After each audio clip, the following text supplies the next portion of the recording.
Welcome to the Power of Your Mind podcast. I'm Victoria Gallagher, your host. Have you been attempting to use law of attraction or hypnosis to attract financial abundance, a soulmate, or career success? Would you like to be happy, motivated, and successful? Have better health, enjoy more fulfilling relationships, overcome struggle, and gain mastery over your life? Then join me on this amazing self-help podcast where you'll unleash the power of your mind. I'll be sharing 20 years of wisdom and techniques of hypnotherapy, law of attraction, visualization, meditation, personal growth, positive affirmations, and other effective methods to help you tap into the great power which resides in your mind and become the best version of yourself. Well, hello, and welcome to today's episode of the Power of Your Mind podcast. You're listening to episode number 55. I'm Victoria Gallagher, Law of Attraction coach and #1 best-selling author of Practical Law of Attraction, Align Yourself with Manifesting Conditions and Successfully Attract Your Desires. I'm also a clinical hypnotherapist, founder of HipTalk.com and HypnoCloud apps, so be sure to stop by HipTalk.com and sign up for your free self-hypnosis video training course. For our listeners who found us through Power of Your Mind podcast, you can get 35% off your first order of hypnosis downloads when you apply the code podcast to your shopping cart. So today I have a very special guest with me, Mark Coleman. Mark Coleman is the author of From Suffering to Peace, Make Peace with Your Mind, and Awake in the Wild. He is the founder of the Mindfulness Institute and has an MA in clinical psychology. Mark has guided students on 5 continents as a corporate consultant, counselor, meditation teacher, and wilderness guide. He lives in Northern California, and you can visit him online at markcoleman.org. That's MarkColeman.org. Today, Mark is going to share some of his insights from his latest book, From Suffering to Peace, The True Promise of Mindfulness. So welcome to the show, Mark. Thank you, Victoria. Nice to be here. Nice to be here, and congratulations on your new book. Thank you. Yes, it's always a great moment when the book is finally released after all the months and years of writing. Absolutely. I can definitely relate to that. So kudos to you for sticking to that, finishing it, and getting it published and out for public consumption. So tell us a little bit about your book. And it's again called From Suffering to Peace. What inspired you to write it? Yeah, so I have been teaching meditation for about 20 years, and partly in a Buddhist setting in insight meditation retreats, and then also in more secular contexts. I teach mindfulness in businesses and healthcare and education and schools, and so I've been witness to this. I've been studying meditation for 35 years, and when I started, it was very obscure, and now it's sort of on every newspaper and magazine, and every CEO and athlete is doing it. So true. It's so true. And it's great. And I'm happy that millions and millions of people are learning how. It's a very beautiful, transformative practice. But I was also being concerned that when anything grows as quickly as mindfulness has exploded into the sort of mainstream stage, that it's, misconceptions about what it is, its depth, its context, and original meaning has been lost. And so I wrote the book in 4 sections, finding freedom and peace in the body, the mind, the heart, and the world. Partly because they're also the places that we can also experience a lot of stress and anxiety and suffering, physical, emotional, mental, and in our lives and environment. And so the book is really a manual, a practical guide of how to cultivate and develop mindfulness, and how mindfulness really is, in its essence, a practice and a path to really train us how to meet life as it is, with all of its joys and sorrows and challenges and stresses, Yes. but to do that with awareness and kindness and clarity and wisdom. That's great. And so you mentioned mindfulness. How would you define the word mindfulness? Yeah, so mindfulness is basically clear awareness. It's just the capacity to know what's happening as it's happening. And so people might think, well, what's the big deal? I know what's happening. I'm aware. But of course, if we pay attention to our mind in meditation or in activity, we see that our attention is mostly distracted. It's scattered with technology. Our attention is really frayed. And so mindfulness is also not just a quality of mind, but it's also, it refers to a body of training, practices, tools, meditations that really help develop awareness, self-awareness, and a deep knowing of our inner and outer experience, particularly of our body and our mind and our heart. Mm-hmm. And you mentioned also embodied awareness. So how can we begin to develop more embodied awareness? What exactly is embodied awareness? Yeah, so often people think of meditation as kind of an out-of-the-body transcendent experience, and certainly meditation can have that dimension, but mindfulness is really an in-the-body experience, in that we're learning to be in the present moment, and the easiest way to orient and become present is through our physical experience, the body and our senses, hearing, seeing, smelling, tasting, touching. If we're present to our body and our senses, we're in the present. And so mindfulness meditation initially is learning how to ground and center awareness in the physical experience as a way both to train the attention to be present, but also as a way to learn about life, because everything that we need to learn about the laws, the principles of life can be found through our body and our heart. And so the training really starts there, but is a lifelong support and practice. Yes. And when you talk about the body, I'm a graduate of the Vipassana meditation. I shouldn't say graduate, but a student of Vipassana. And we focus, I'm sure you're aware, all the attention on the little hairs in our nose and the way that feels, and the tingling of the head, and all of those sensations. So I can definitely relate to what you're talking about with. And the power of that is that once we establish that embodied awareness, the point of mindfulness is to be present and awake in every moment in your life.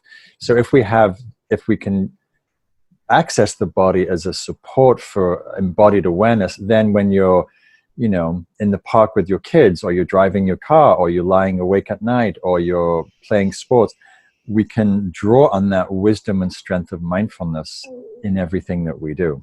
Yes, exactly. And it's not that the thoughts are going to go away. We just learn how to get back to focusing on what it is that we want to choose to focus on, and that relates to everyday life.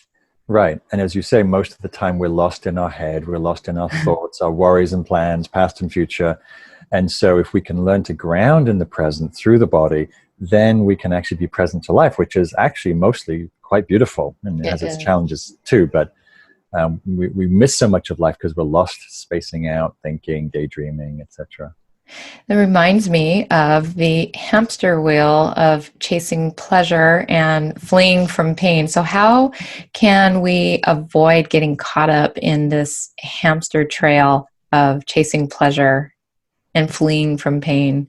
Right. Well, so again, coming back to the principle of the context of this practice, which is, how do we relate to life with wisdom so we're not adding to our own suffering? And these practices was originally taught because we tend to want to be happy but go about it in the wrong way, right? We tend to cling and attach to things that change. We tend to run after things that are elusive. We tend to try to avoid and run away from pain as if we could actually outrun it. And so it'd be nice if we could, but I haven't seen any marathon runners succeed in that. So so mindfulness is really training us. How do we show up and meet this moment, this experience? And it could be beautiful and joyful, or it could be painful and sad. What mindfulness reveals is our happiness or our suffering is not in the experience or the object or the person, but really in our quality of relationship. So for instance, I have chronic back pain and neck pain, and but I don't need to suffer around it if I can just be present to the sensations, the unpleasantness, the contraction, the heat or the coolness. And so, and the same with joy, we tend to often, so as you say, we're mentioning that quote about the hamster wheel of chasing pleasure. We all like pleasure. Pleasure is a beautiful thing. But if we spend our life, if we believe happiness is in stringing together as many pleasures as possible, we're going to be inevitably dissatisfied. One, because we don't have control over life and what happens. And two, I think pleasures change. So, as Blake said, kiss the joy as it flies. Mindfulness is training us to be present to life, enjoy the beauty and pleasure when it's here, but not get gripped. We tend to it's like crunching a flower. Don't change. Don't get old. Don't die. We do that with our relationships. We do that with pleasurable experiences. We cling and grasp and hold on. And then the very kind of longing for that tends to actually really negatively impact the ability for us to actually enjoy that experience. Yes, it's so true. And there's so many people that think I'm going to be happy as soon as this happens, or as soon as that happens, or as soon as I can get away from this, then I'll be happy. And really the happiness can only be felt right here, right now, in this present moment. And running away from pain, like you said, I wanted to say, I mean, you can't run away from it. And then probably the quickest way to actually overcome that feeling of pain is to embrace it and be with it. Right. Yeah. And in the context of much of the teaching in the book is partly looking at understanding the laws, the truths that govern our experience. And one of those is change. Everything changes. We know that intellectually, but we don't live like that. We get upset when things change. We get upset. We react when we lose things. And if we don't understand that viscerally, deeply in our bones, we are going to keep fighting and complaining when pleasure changes, or, when we experience difficulty and stress and pain, knowing that things change, knowing that no matter how bad something is, we know it's going to shift. Our mood's going to shift, the person's going to shift, the political situation's going to shift. And so that knowing that truth of change can really help us find a sense of steadiness and equanimity in the midst of even the most challenging things. And so this is where the mindfulness is really in service of developing wisdom that really supports us finding peace in life. Yeah. And I actually find as I progress more in my meditation practice and get more of a sense of acceptance for that change, that the moments go by more quickly, meaning like you're suffering less time, but you're also, it's just a quicker progression between the pain or the pleasure moments. I don't know if that's something that you've noticed, but I've noticed that the changes just happen more quickly. Right. Yeah. And either the change is happening more quickly, or we're just simply noticing how, our experience is really like a waterfall. There's this flow of experience, beauty, sorrow, happiness, sadness, expansion, contraction. And when we can abide more with that knowing awareness that comes from mindfulness, then we see the changing process. And it's a bit like, one of the metaphors I use is like a grandmother watching her grandkids playing in the park. And the kids have all kinds of joys and sorrows, and they have highs and lows, and they cry and they scream. And she's just sitting back knowing that's how life is. It just ebbs and flows. And so we can have that sort of peace and equanimity of an elder when we see the change is sort of part of the fabric of life. Yes, definitely. So you mentioned in your book that self-judgment is a modern epidemic. How is this, and what can we do about that?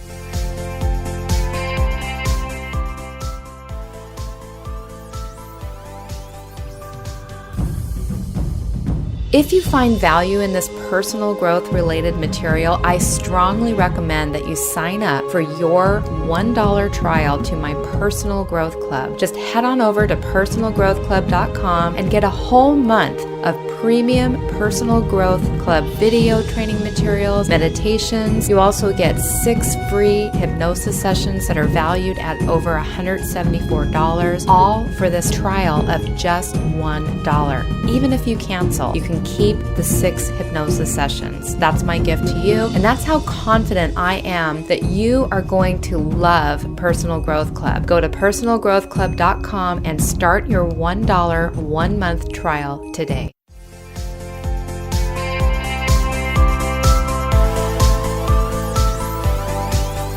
Yeah. So, I work with students all over the world. I have done for many years. And one of the things that I think is the central to people's, the thing that I see is the biggest source of self-created mental anguish is the way that we judge ourselves, criticize ourselves, berate ourselves, compare ourselves impossibly to all kinds of successful people, give ourselves really high standards. And, the odd judging thought, critical thought, is not a big deal. The reason why I think it's so problematic is that a judging thought isn't just a thought, oh, you could have done better at that work presentation. You could have done better, helping your kid with the homework. It's more the implication with the critic is, you didn't do well, therefore you're a bad person. You messed up, therefore you're a failure. You didn't get that compliment or that date, therefore no one's going to love you. And so it takes a particular thing, universalizes it, catastrophizes it, and then it's a very potent implication about our value as a human being. And so the net effect of all this self-judgment is we feel bad, we feel shame, we feel unworthy, we feel unlovable, we feel stupid. And so it's those deeper emotional layers that I think are really problematic. And of course, we listen to the critic because we've lived with it all our lives, and we think it's true, and we think it's objective. And what I try to impress in the book is that, mindfulness, one of the beautiful things that it allows is it helps us to see our own minds, see our thoughts, see them clearly, take a step back from them, and to see, oh, this judging thought, it's just a bunch of words. It's an opinion. It's a point of view, usually not very interesting, not very accurate, not objective. And I don't actually have to believe it. I can see it as a point of view and let it go and not let it land as a painful emotional experience. Yes. So that's the freedom that comes. It's possible. But it takes work. I like that. I like that you said you can question that. You can question, is this really true? And if it's not true in all cases, then it's probably not true for yourself. And so you can let that go. So you shared a quote from 17th century Zen master Benkai, who said, "Don't side with yourself." How do you interpret that statement? So that statement comes out of an understanding that we're, as human beings, we're pretty self-centered, we're self-referential, and we tend to side with ourselves. So, for example, if you think back to a time when you were rehashing an argument in your head, common pastime in meditation is you sit there arguing with your spouse or your boss or your parents or some political opponent. And who's right? I'm right, they're wrong. When I tell them that I'm going to show them how it really is, right? We're siding with ourselves. We're siding with our point of view. We're siding with our somewhat limited perspective. And the idea of not siding with yourself is like, what would it be like to get out of your own way or to get out of your own position and maybe see it from the other point of view? Put yourself in the other person's shoes, not to deny one's view or feelings or perspective, but how, I think the world, there's so much conflict and polarization, antagonism happening right now, just like in Congress, this inability to listen and have a reasonable discussion with the other side of the aisle. And so, like, what would it be like if political parties didn't always side with themselves, but actually learned how to listen and work together, not to give up one's position, one's views, and one's passion, but to see, oh, there's other ways to hold this, and maybe a collaborative perspective or understanding really has a lot more strength. So it's kind of getting out of our own way a little bit and seeing the world is much bigger than our limited reference point, which is often quite narrow and often quite painful, actually, when we reduce ourselves to that limited, separate self. Yes, that is so refreshing. I love hearing you say that. And it really reminds me of the NLP presupposition that everybody basically has their own map or model of the world. And it's going, it's the map is not the territory. So everybody has their own perspective. And I do really try myself whenever I'm in a situation. It's why sometimes I lose a lot of arguments because I don't fight so strong to my own opinion. I will put myself into that other person and really try not to make them wrong. Right. Yeah, and whenever we're clinging to our view and position, any kind of clinging is a kind of a contraction, and it creates separation, it creates polarization, and it doesn't really serve us or others that much, really. It doesn't. And we're not learning anything new if we just cling to our own ideas. Right.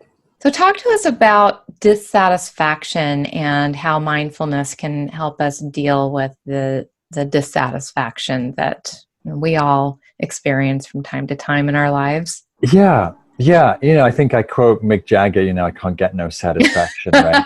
Like, if he can't get satisfaction, then okay, that's an interesting story. So, there's a lot of amazing things in life. There's a lot of beauty and richness and joy and satisfaction. There's many things that bring lasting, really true satisfaction. The point of that, I'm drawing, a lot of these teachings come from my studies in the Buddhist tradition. Again, it's looking for happiness in the wrong place. And we all want to be happy. It's a totally legitimate desire and longing.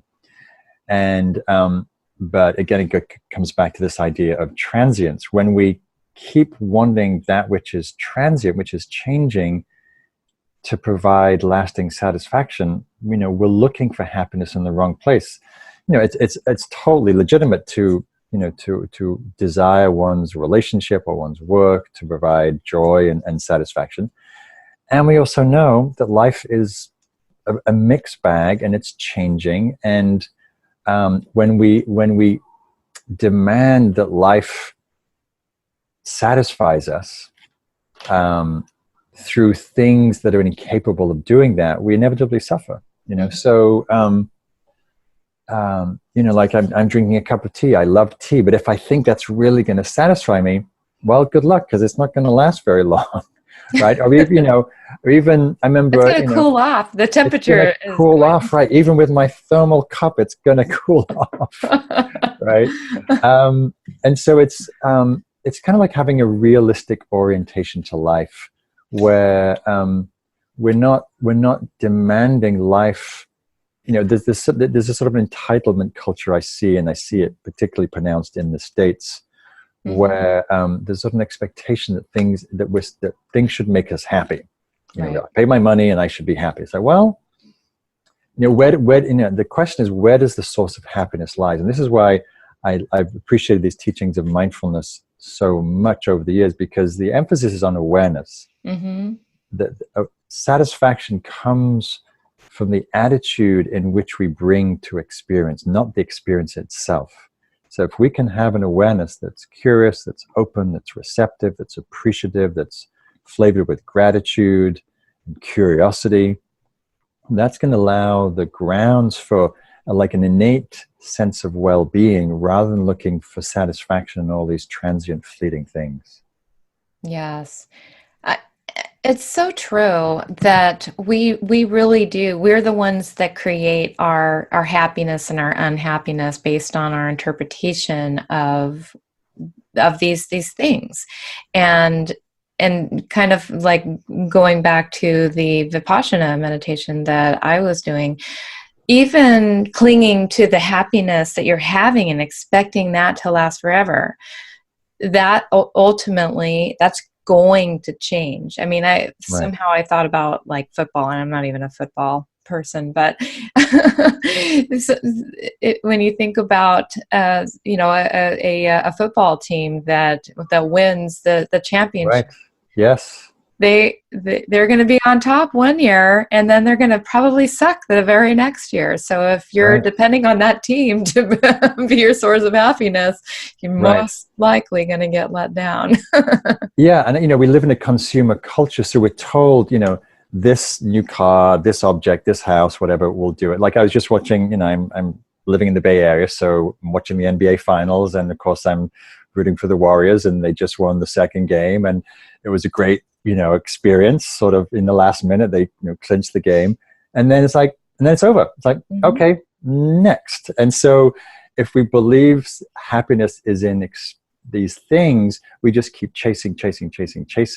Yes. Of course, I enjoy the win, but again, it's reflecting on what's the real source of satisfaction. Is it getting what we want, or is it actually being profoundly okay with whatever life happens to present to us? Yes. Well, and so I was just on vacation for 7 days, and we were driving from Anaheim to Northern California, like we just talked about.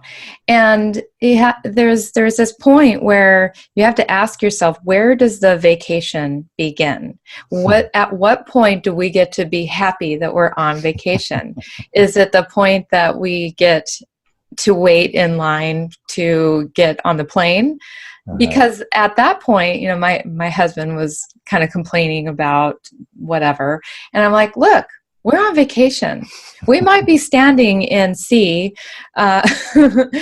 the C seats, getting ready to get on our plane. But you know what? Right now, in this moment, we can be happy, and we can be on vacation. Right. We don't have to wait until we're at that pinnacle moment where we're taking our selfie, looking out over the beautiful ocean. I mean, because that moment is only going to last 5 minutes. Right.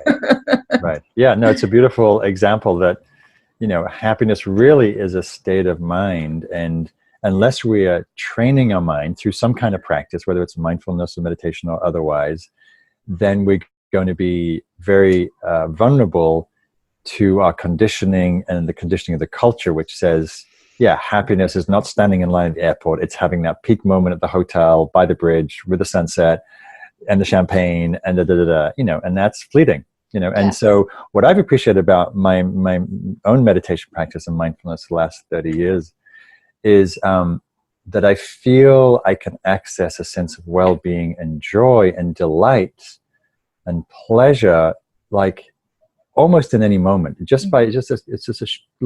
turning my attention and appreciating and noticing what's here, and noticing the beauty of, I'm looking at this lampshade, this ordinary lampshade that I have. It's like, oh, there's a beauty to that, and the line and the light and the color, and could be looking at a leaf that's fallen from a tree, and again, it's the quality of attention and presence that really brings the well-being. I've often noticed this when I go hiking, and I'm going to, say, Mount Whitney on the Eastern Sierras. And it's like a big sort of climbing mecca, and I know that often the most powerful experience will be, I'm sitting outside my tent and I'm seeing a lizard, crawl on my foot, and that ends up being more interesting than this peak mountain thing, because it's the quality of presence and surprise, and not demanding, not expecting, not grasping after something, and if we're present, we can notice those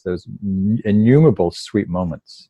Yes, definitely. So you say in your book that letting go happens through the process of letting be. So how is that? Yeah. So as you know, being in the worlds that we hang out in, there's a lot of talk about letting go. And my retort to that is, if I could let go, I would. And some things we can, maybe we got some nagging, worrying thoughts, and we just go, let's just put it down, or we judging someone and we're stressing about the traffic. We're just like, no, okay, I can just shift my attention, just like you did with your husband in the line at the airport. We can just like let it go. Here we are, we're in the line, C, Q, whatever it was. And so, but mostly things we can't let go so easily. Maybe we're dealing with grief or loss or deep anxiety or shame or, so those deeper life swells, and you can't just, I'm going to let go of my grief. Like, no, it's a process. It's deep. It's important to honor it and feel it. And so the letting be is actually just that mindful approach to allowing what's here, meeting it with kind, curious attention, welcoming it, feeling it, knowing it, and so with grief, it's knowing the waves, feeling them, allowing them, letting them move through. And over time, that letting be will allow the release of the loss, of the, struggle with dealing with that transition. And there'll be some ease in the nervous system. And so I think we're too quick, and I think it comes out of our culture of, wanting things instantly, to want to let go.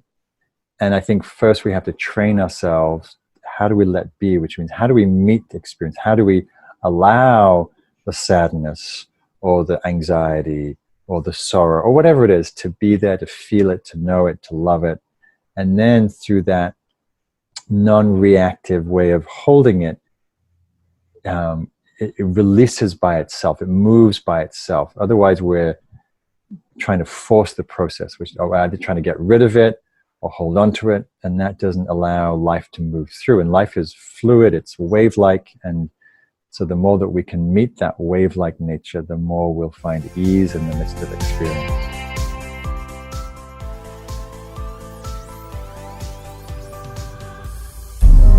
Hello, this is Victoria Gallagher. I hope you're enjoying listening to the Power of Your Mind podcast. As a way of thanking you for listening, I'd like to offer you a one-time discount of 35% off your first order at hiptalk.com.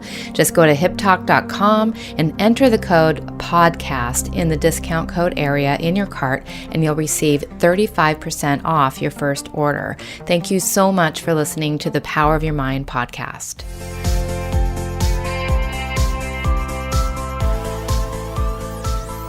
Very wise words, and I seem to recall that there's a song called Let It Be, so it's right. Definitely very wise words, and it's all about allowing the moment and allowing the situation to be, because we really can't change that. The only thing we can change is our feeling and our thought toward that.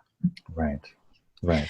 So tell us how mindfulness, speaking of emotions, how it can help us to manage any triggering emotions that we might be experiencing. A lot of people deal with anger, depression, hurts, all kinds of situations. Yesterday, I was carrying around some unconscious stress. I just felt like the tension in my shoulders, and I didn't even realize I was stressed. But how do you suggest handling those triggering emotions? Yeah, well, as you say, they're pretty common. That's pretty human. We all get triggered by something, whether it's traffic or our spouses or our kids or our parents or the government or you name it. The weather. Coming from England, a lot of people get triggered by the weather because it's usually raining and gray. Unlike where you are, which is sunny and blue skies, probably. It is, but people complain about how hot. Right, it's too hot. Yeah, it's too hot. Right. Yeah.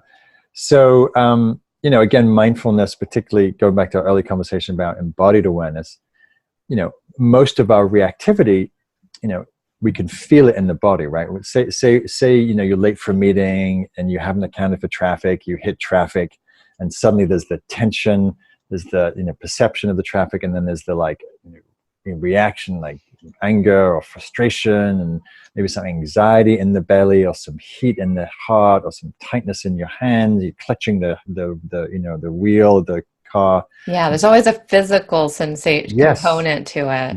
Right. So mindfulness is really, I teach mindfulness at Google, and I reframe it as a data gathering process, right? We're mining our experience, our body, our heart, our mind for information. And so the more, say you're in a conversation, I tell a story, I think in the book, I was having a conversation with my spouse, and she wanted to talk to me about some stuff. I wasn't pulling my weight around the house, and it can be a sort of triggering, one of those domestic triggering things. And of course I get defensive. And this time I was like, okay, I'm going to listen. I'm going to breathe. and I could feel my defensiveness. I could feel the heat. I could feel getting prickly and agitated and restless and wanted to defend my, all the good things I do around the house. And I just kept breathing and feel my body and just allowing that heat and that tension to settle and just, breathe, listen. And then, after, 5 or 10 minutes of her sharing her point of view, I was like, the surprise was, yeah, she's right. That's actually, she had a really good case for all these things I wasn't doing. And, how, we had this agreement and I wasn't following through.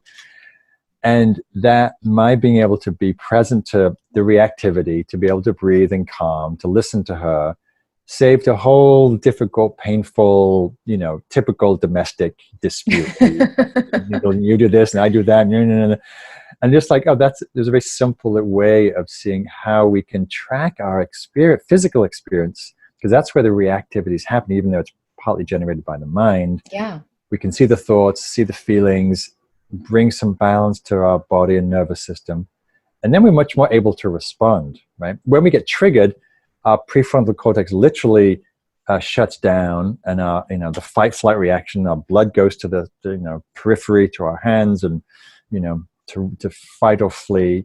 And so we don't think clearly. And so the more that we can track that, the process heating up, we're much less likely to explode, much more likely to be able to settle, and then be able to engage. And in that case, have a, reasonable dialogue rather than being defensive and reactive and, arguing and all that. So yeah, very helpful, very practical. I like that. So we're really reacting to the physical response, the physical reaction that we're having to that. And you're basically suggesting that we breathe into that physical response and let that physical response be. And then we can actually take in and have the conversation without feeling reactive to it. Right. Makes a lot of sense. Yeah. Makes a lot of sense. And we can all do that. It just requires that we shift our attention from like blaming, judging, whatever's annoying us to like, okay, what's going on here? All right, I'm kind of tense. My belly's knotted up. My forehead, my brow is kind of tight. And I'm irritated. Right, my body's giving me lots of signals. I'm tense. I'm angry. I'm frustrated. Okay, let's meet that, feel that, notice the thoughts that's making that worse, etc.